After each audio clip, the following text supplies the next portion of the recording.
Our first curtain in the dining room is finished, and I've been working all week with this gorgeous fabric.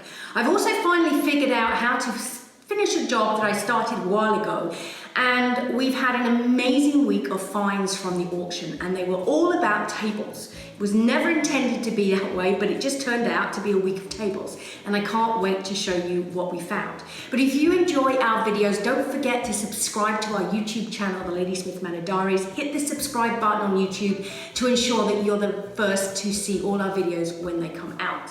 But let's get to the good stuff. Let me show you what we've been up to this week. So yesterday I spent the afternoon measuring and cutting, which is my least favorite part of making curtains. So I now have 4 panels for my actual curtain material, and I have 4 panels for my lining, which are going to do 2 of my windows. So I'm going to be making 4 curtains, and then once I've done these ones, I'll then move on to the other 4. So this morning I am going to start hemming and sewing the curtains together. One of the big challenges of making curtains this big is space. So I got my table out, which is great, and I've made myself a little bit of a makeshift ironing board here, just because my ironing board is way too small. But the next thing I've got to do is make sure my fabric's the right way up, because that would be a bit of a disaster, wouldn't it? If I made my curtains and then realized I'd done them upside down. So I'm just double checking that my pattern is the correct way before I hem, because I really don't want to have to make them again.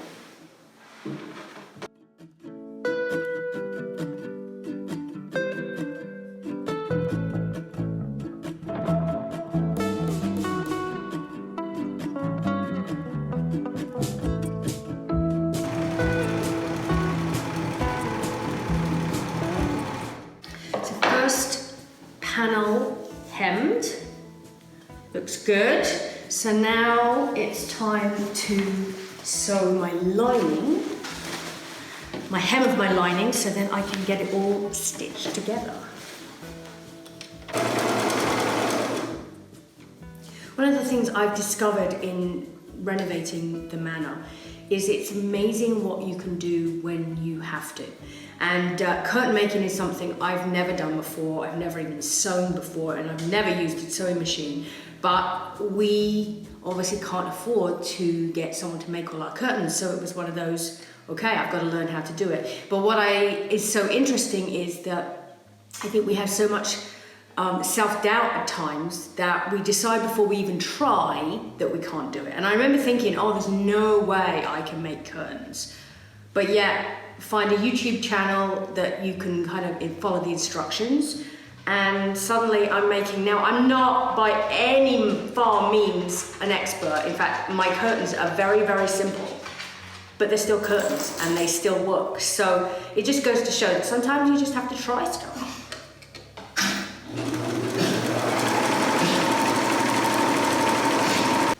So let's get these turned the right way around.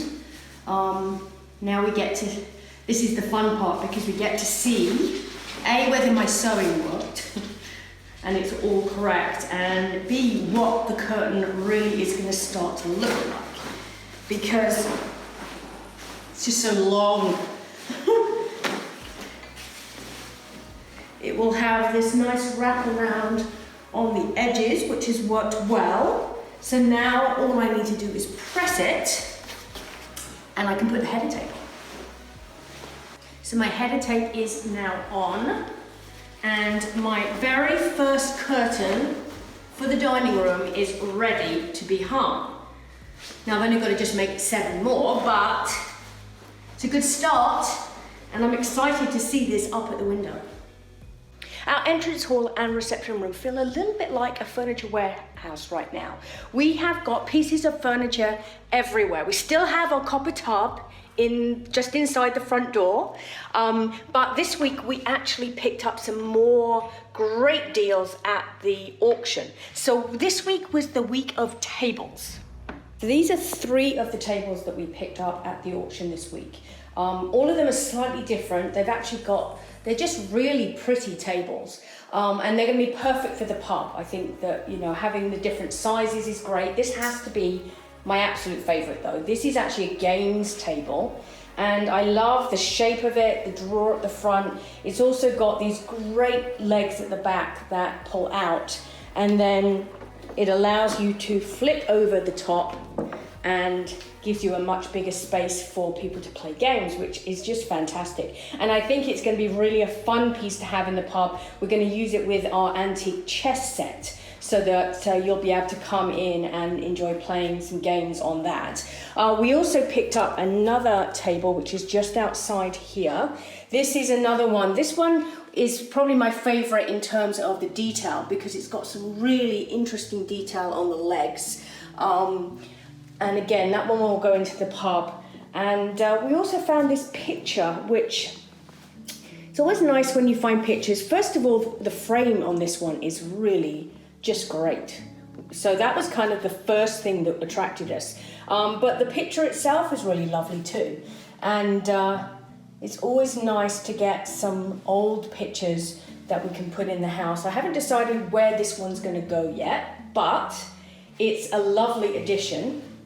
And then we also picked up another Singer sewing machine base. Now, if you remember from last week's video, we're going to use one in our sandpiper suite with our copper vessel sink, and then the other one, not sure yet. I'm sure I'll come up with inspiration, and I'm always looking for ideas and pieces that I can use in my different projects. So I have a few ideas, but we'll have to see what I come up with in regards to using that. But I'm excited because I just love these sewing machine bases. I'm probably going to make one of them into a table of some sort, and the other one will go upstairs in the suite. So another great week for treasures at the auction. It's taken a little bit of experimenting to figure out the best way of getting this film off the window in the dining room. And it's been on for a while, and to be honest with you, part of it it feels almost like glue. It's very, very rubbery and plasticky. So I decided to test a couple of options. I actually tried acetone and paint thinner, and I've discovered after a few times of trial and error that the paint thinner definitely works better. So what I'm doing is I'm just using a brush and painting it onto the window. And then I'm using this one of my favorite tools of all time, is this blade. It's designed for scraping paint, etc. off windows, which is fantastic, but it works so well. And so I'm just painting it on, letting it sit for a few minutes, and then I am scraping it with the scraper. And it makes a little bit of a mess. I've got drop cloths down, but it's such a beautiful morning. The sun is shining through this window, and taking off this film really makes a difference to the sunlight coming through.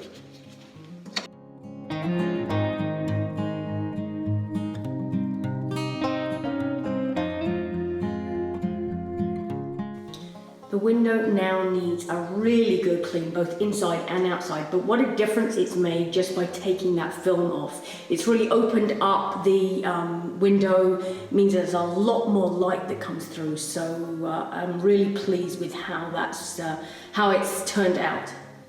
I'm just having a little look through the drawers in this Singer sewing machine. Most of them are pretty much empty in this one. Nothing like we found last week, but there is a couple of things in this one. Let's see what we've got here. We have parts, which I'm sure will come in handy at some point. And then, a little instruction manual, which is very, very cute. Oh my goodness, look at the little drawings. I always love these little vintage drawings. Look at this. So that's a very good find. So I'll be able to read through and see all the instructions. But to be honest, I just love the way they do their little graphics, these little vintage books. They're so cute. So I'll have to add that to my collection, but not much else. So, but it's been a great week for finds, I have to say, and the tables and the pubs coming along, and we'll have lots more changes over the next few weeks. So I better get back to work and I will see you back here for the next episode of the Ladysmith Manor Diaries.